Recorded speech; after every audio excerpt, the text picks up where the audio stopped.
Assalamualaikum. Hari ini kita nak masak Chicken Tikka Masala.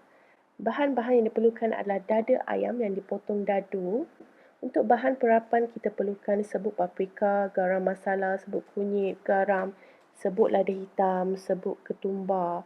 And then kita campur dengan ayam. Kita juga perlukan paste halia dan bawang putih, yogurt dan air perahan lemon. Dan juga 1 sudu kecil minyak sayuran.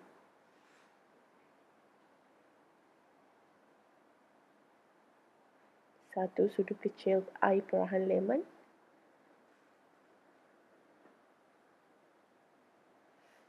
Dan 1 sudu kecil minyak sayuran. Okey, masukkan semua bahan dan gaul rata. Okey. Lepas itu tutup dengan plastik. Perap selama 2 jam sekurang-kurangnya, letak dalam peti sejuk. Okey, selepas 2 jam, panaskan minyak dan goreng ketulan ayam selama lebih kurang 8 minit. Dan ini adalah dinamakan sebagai Chicken Tikka.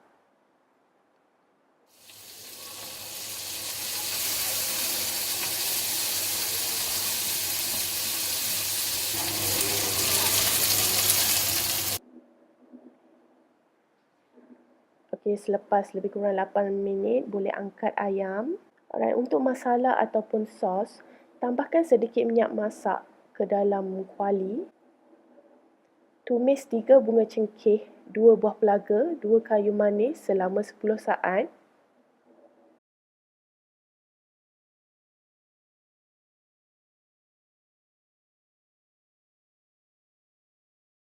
Letak bawang yang di-blend.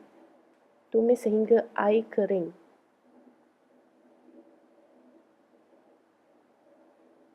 Okey, setelah air kering, tambahkan paste halia dan bawang putih dan tumis sehingga bau mentahnya hilang.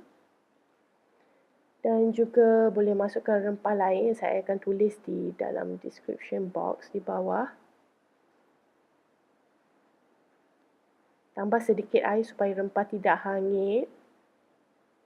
Dan juga boleh masukkan tomato yang telah di-blend. 2 biji tomato yang telah di-blend.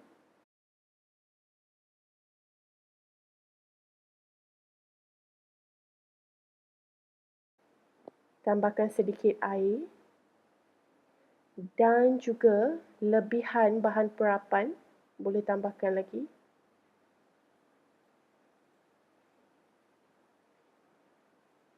Sedikit susu.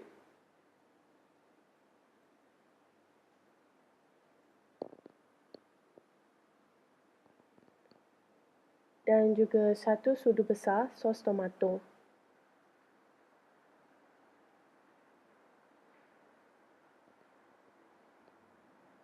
Setelah itu boleh masukkan ayam yang telah digoreng tadi. Dan boleh masukkan juga daun ketumbar. Sedikit daun ketumbar. Okey, sedikit garam, lebih kurang 1 sudu kecil garam. Kacau. Dan masukkan setengah cawan air. Kacau. Dan masak dengan api perlahan selama 10 minit. Dan chicken tikka masala kita dah siap. Selamat mencuba.